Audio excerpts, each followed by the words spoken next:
My spy the eternal city 2024 Amazon பிரைம்ல Tamil double வெளிவந்த ஒரு ஆக்ஷன் காமெடி மூவி. பீட்டர்ஸ் நிகழ் இந்த படத்தில் டைரக்ட் பண்ணியிருக்காங்க. டே கேப்சிப் ஹோலி மற்றும் படத்தில் நடிச்சிருக்காங்க. இந்த படத்தோடைய கதையை பார்த்தலாம். அரசாங்கம் நியூக்ளியர் சிட்டி அப்படிங்கிற ஒரு திட்டத்தை ஒன்று கொண்டு வருது. இந்த திட்டம் மக்களுக்கு பெரிய ஆபத்தை விளைவிக்கும். இந்த திட்டத்தை எதிர்த்து நம்ம ஹீரோ போராடுறாரு. நம்ம ஹீரோ சிஏ ஏஜென்டா இருக்காரு. இவரும் இவரோட நண்பரும் சேர்ந்துக்கிட்டு அரசாங்கத்திட்ட போய் முறையிட போறாங்க.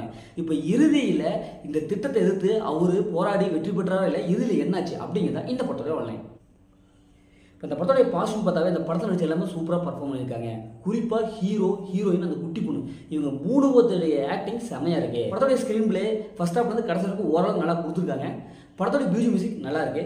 படத்தோடைய சினிமோகிராஃபி படத்துக்கு என்ன தேவையோ அதை அழகாக சூப்பராக கொடுத்துருக்காங்க. ஃபர்ஸ்ட் ஹாஃப்லவும் கொஞ்சம் காமெடியாகவே கொண்டு போயிருக்காங்க. ஏன்னா படத்தில் இந்த காமெடி விட்டங்காட்டியும் போர் அடிக்கல. அங்கங்கே அப்படியே காமெடி எப்பா படம் நல்லா இருக்குப்பா அப்படிங்கிற அளவுக்கு தான் இருக்குது. செகண்ட் ஹாஃப்லேயே ஓரளவுக்கு காமெடியாகவே கொண்டு போயிருக்காங்க. தமிழ் டபுள் வாய்ஸ், ஒவ்வொரு கேரக்டருக்கும் தகுந்த தமிழ் டபுள் வாய்ஸை கொடுத்துருக்காங்க. இப்போ இந்த படத்தோடைய மைனஸ்ன்னு பார்த்தாவே ஸ்டோரி தான். ஏன்னா இதே மாதிரி கதை ஏகப்பட்ட படங்களில் வந்துருச்சு. அதனால் பார்த்து பழகப்பட்ட அதே ஸ்டோரி லைன் தான்.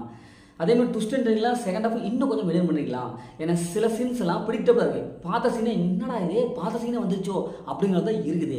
இன்னும் கொஞ்சம் அவங்க மெனக்கெட்டுருக்கலாம். மற்றபடி இந்த படத்தில் பெரிய மைனஸில் எதுவுமே இல்லை. இந்த படத்தை ஃபேமிலி பார்க்கலாம், கண்டிப்பாக ஃபேமிலி பார்க்கலாம். படத்தை அந்த மெசேஜ் எதுவுமே இல்லை. மொத்தத்தில் படம் சூப்பராக சும்மா இருக்குன்னா இந்த படம் ஒரு ஒர்த்தான மூவி தான். ஓகே, இதே மாதிரி அடுத்த ஒரு புதிய மூவி ரிலீஸ் உங்களால் உங்கள் கவி பாரதி.